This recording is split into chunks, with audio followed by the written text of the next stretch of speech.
Terkait hadis-hadis yang berbicara tentang kejadian-kejadian di akhirat sama dengan hadis-hadis yang berbicara tentang kejadian-kejadian di alam barzakh.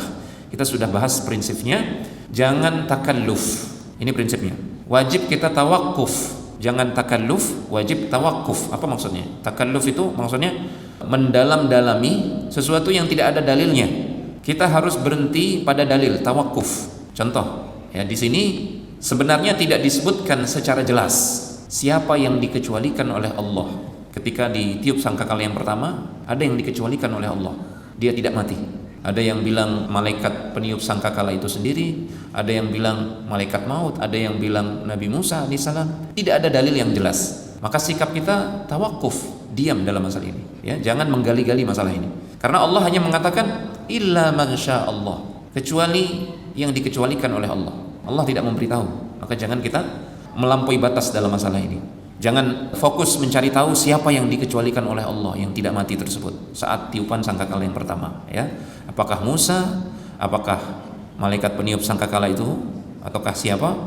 Ini pertanyaan yang kata para ulama tidak bermanfaat untuk didalami, ya. Karena kalau seandainya dia bermanfaat, pasti Allah Subhanahu wa taala atau rasulnya akan mengabarkan.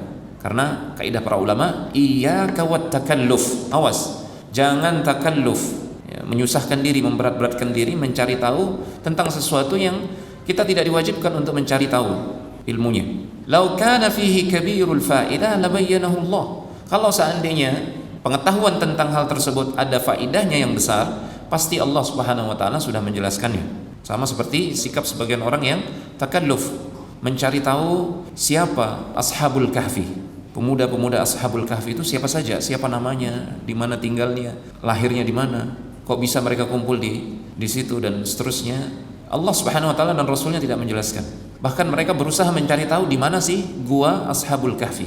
Kalau seandainya pun kita tahu lokasinya di mana, terus untuk apa? Apakah mau dijadikan tempat ibadah? Kan enggak disyariatkan sama sekali. Bahkan itu termasuk kebid'ahan yang bahkan bisa mengantarkan kepada kesyirikan.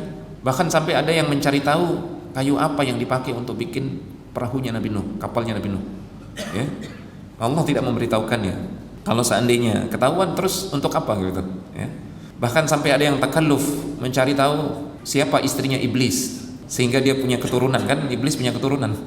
Dia punya istri apa enggak gitu. Bagaimana caranya dia bisa punya keturunan? Hal-hal yang tidak ada manfaatnya untuk didalami. Termasuk dalam hal ini takalluf mencari tahu di mana tembok Ya'juj dan Ma'juj. Ada yang bilang di sini, ada yang bilang di sana. Masih banyak ilmu yang lebih penting yang perlu kita ketahui daripada itu.